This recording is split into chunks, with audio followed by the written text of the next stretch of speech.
Welcome to Blend's Localization Leader series, where we interview industry leaders who are paving the way for advances in localization through their work. In today's episode, we're joined by AliExpress's Anna Potapova. AliExpress is a popular e-commerce global marketplace based in China. Thank you so much for joining us on our Localization Leader series today, Anna. It is such a pleasure to speak with you. Thank you, Corinne, for having me. Of course. So, can you start out by telling us a little bit about your career path and how you ended up in your current position as content strategy team leader at AliExpress? Sure. So my name is Anna Potapova. I am originally from Russia, but I've been living in China for the last, 11 years. That's so long. Wow. Okay. So I have background in art management and also China studies. So for a while, I worked as journalist and translator. On one hand, introducing Russian audience to some cultural events and exhibitions here in China, and also helping Chinese brands and manufacturers collaborate with their Russian partners. And eventually, I landed this role with AliExpress, working originally as a junior copywriter for Russian and also localization specialist. Eventually, I got interested in project management, and a few years later, I found myself managing content creation and localization for some of our biggest sales. And then I got interested in content design, which is a new subdiscipline of product design, where we use words to design accessible, useful, and valuable for business experiences for our customers. So yeah, and eventually I became a team leader, and yeah, that's my story. The rest is history. Okay, cool. So, based on your industry experience, what do you think is the best way for global companies to set up their localization teams? I'm risking delivering a hot take here, hashtag hot take, but having experience in writing, having experience as a localization specialist, I'm going to say that best localization is no localization.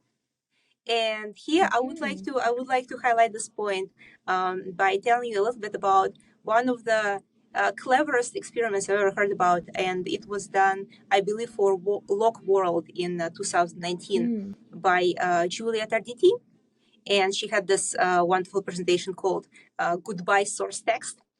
So what she did was she created two landing pages for the product that she was working for at the time. On one landing page, you had your standard English source text translated into target language. For the second version of the page, she asked creative copywriter of the target language just to take the same brief that the English writer received for page one and create page two, just based on the understanding of the brief. And what do you know? Page number two, written from scratch in the target language, performed better and showed more conversion and more leads than the page that was translated. So my take is best localization is no localization. You need local content management. You need serious approach when you create content. If you look at the companies operating in Europe or North America, they would often have content team creating content, deciding which expressions are most effective in reaching business goals and addressing user needs. They would create user research. They would do workshops. They would join sprints together with designers, and they would come up with very polished copy that drives business results. Why are we not doing that for other languages? I think we should. If you're asking me for the best approach, I think that would be the best approach. You treat your target language in a very special way now. If you want all your languages, all your important languages to be good, you should treat them all as if they were a target language. So I would say you need the team, probably in-house team of content designers with language skills and language background needed. They would work on style guides. They would own terminology. They would also own content for the core projects and core products of your company, and probably manage vendors or contractors working on day-to-day translation tasks. That's how I envision it. Yeah. And this way they can closely work with their partners, they can closely work with product, they can see how their work actually impacts business metrics. Right. Oh, it makes sense. I guess this is like the ideal, Yeah. because I sort of, I guess for smaller companies and people with, not a huge budget, small operations, it's not always attainable. But yeah, that makes complete sense. Hey, That would give you the best you results. didn't ask me for the cheapest way to do localization. You asked me for the No, best way to do localization. right. That's true. That's true. Um, Oh, makes sense. So kind of on that note of Yeah. budget and things not always having an expansive budget. So localization employees themselves can struggle to gain budget and recognition of localization's importance. Do you have any tips for localization managers that are looking to demonstrate the value of localization? Wow, that's thank you so much for this question. That's a huge question. That's a huge question, and I cannot even start thinking how many answers can it have. All right, I'll do my best here. All right, I'll do my best here. First of all, I think it's very important to understand the goals, values, and challenges of the organization you're working for, Hmm. because it's very different. It's very different. A company, a small business that aims to sell crafted items globally would have different needs and different Right. ways to measure the quality of localization. For example, they would look at conversion, right? See if Hmm. there are any difference in conversion between, I don't know, English and Spanish, for example. Hmm. That's one dimension. In other industries, you can look at different metrics. For example, in games, if you mistranslated or if your source text was inconsistent, uh, to the point where it caused misunderstanding from the gamer, right? When, for example, in Chinese you have shu, right? That can mean both book Hmm. and scroll. So you Mm. mistranslated scroll, or you use the word scroll when you should have used the word book. We've used both, And yeah. gamer needs to find a book for the quest, right? Mm-hmm. And they couldn't do it because of the wrong translation. That's a whole different story, right? That's how literal bad localization breaks experience. Right. So I guess where we should start is we should start looking for places where bad localization breaks your product, where bad Mm-hmm. localization makes your business impossible. If your player cannot complete the quest because of the language issues, that's something you should be looking at. If on the shopping journey, for example, if you have places where, for example, conversion rate is significantly different Right. between different languages, you have it right there. You have those pain points. And what you can do next is you can start talking to your stakeholders about that. You can start talking to your team about that. You can say, hey guys, if only we could improve this and that, business metrics would be different. Yeah. So first you need to understand what is valuable for your organization and explain to them in the terms that they would understand how having better localization can get them there. Yeah. So that's number one. We are here not to evangelize for good content and good localization for the sake of good localization. Good localization is only good when it creates value for people who work with you. So start by understanding what is the value. Show them how you contribute. And after they understand that, you can gradually move up. First, you need to show the value, Yeah. and then you need to create long-term strategies on how this value will be replicated as you work with them. Right. So that would be I'd say one way of looking at it, because you need to be speaking the same language with your business. Sometimes it would imply even you changing the way how company looks at language, how company evaluates language. Because if you have very general ways to measure language, if you have, like, I don't know, one question in Net Promoter Score survey, it's very hard to give your management a clear decision on what is good and what Mm-hmm. is bad and what needs to be improved. Can you try Right. something else? If you see that the current ways you use to measure your work don't seem to resonate with your team, with your leaders, try something else.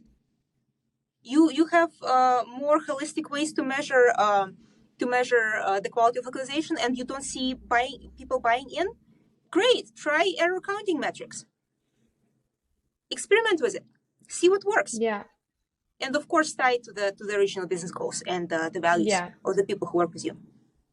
That would be my advice. I love that advice. Thank I you. love the idea of also like kind of reverse engineering it and thinking about, well, where are things going wrong? Like Yeah. it makes sense that you look to the pain points and show how you can fix them. Um, Great.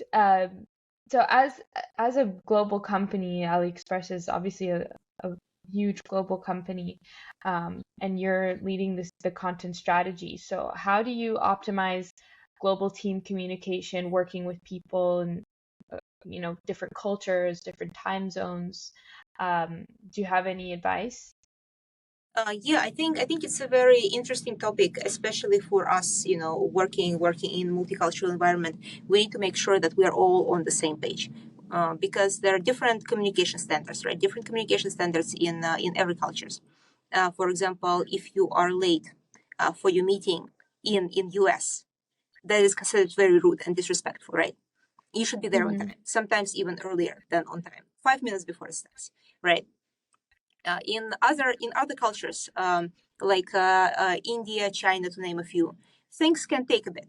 Things can take a bit, and people can be carried away with their projects and with their ideas, with something that they're discussing in the moment, and it feels right to finish what you're doing first and then go to your meeting, Right. and nobody gets offended when meeting starts 15 minutes later.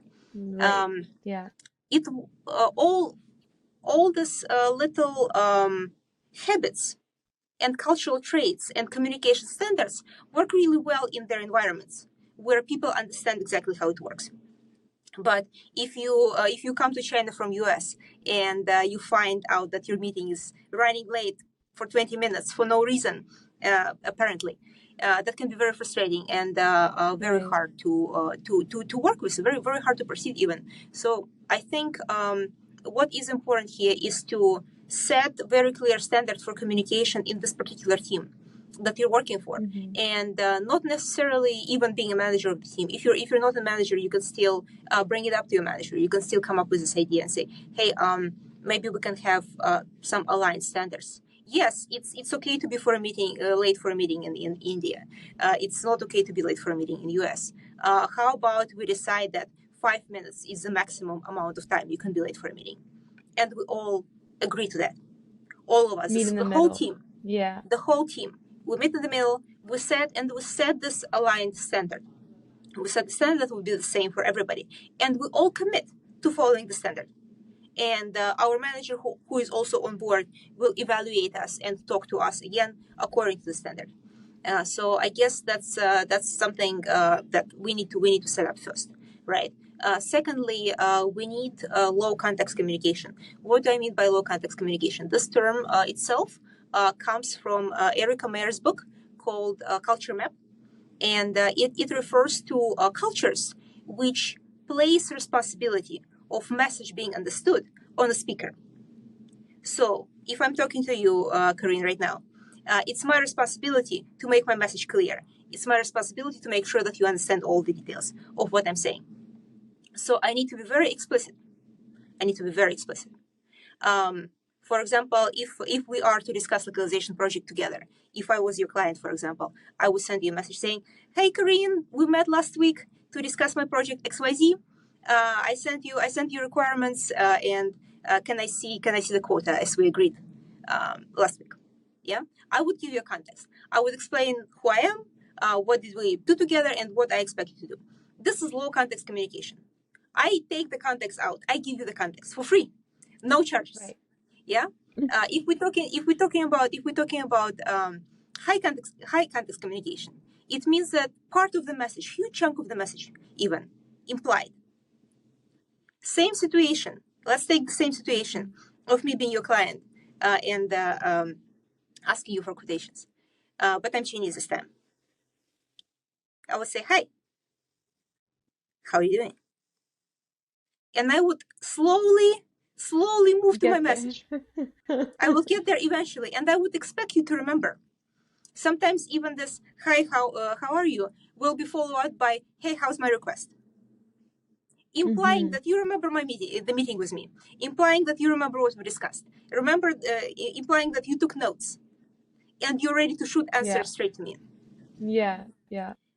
As you can see, if you have different people working from different countries across different time zones, you really need those low context communication.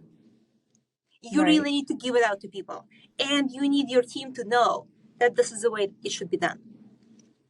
We cannot afford looking for hidden meanings. We can't afford having hidden meanings because we all come from different places, and the way we decrypt the messages is just so dramatically different. So let's just don't do that. So let's not do that.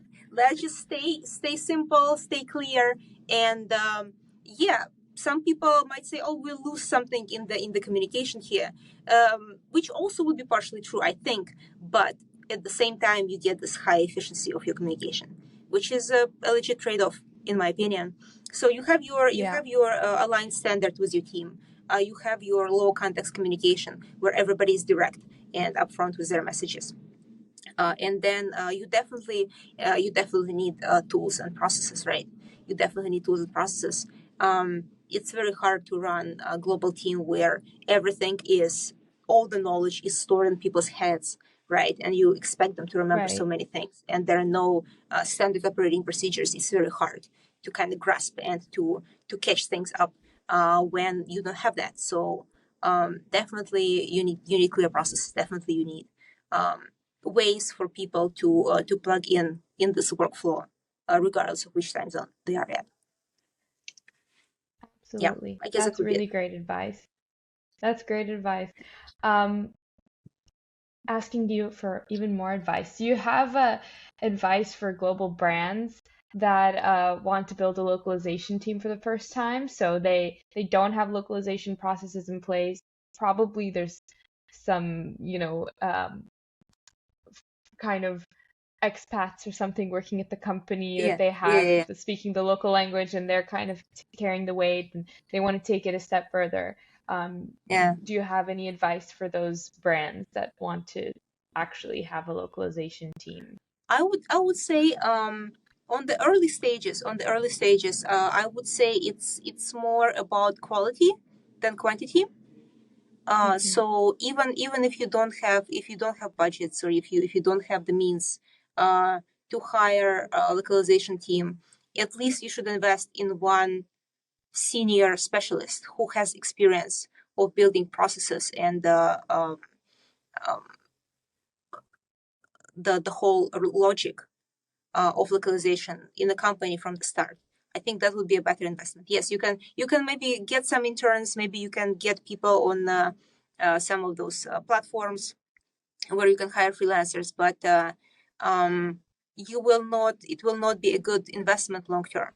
You can get things done cheaply and quickly for sure, but localization is something that you need to solid foundation for.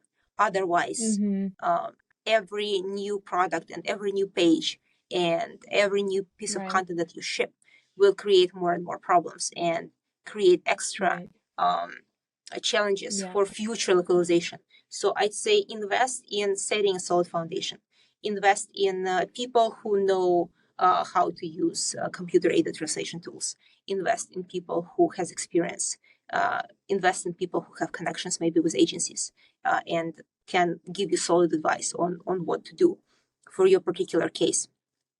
If you don't even feel comfortable hiring somebody like that on the spot, that's fine. You can even ask for consultancy. You can ask a solid localization specialist with experience in the area and business that you are working for to give you some advice and kind of understand how it works in general.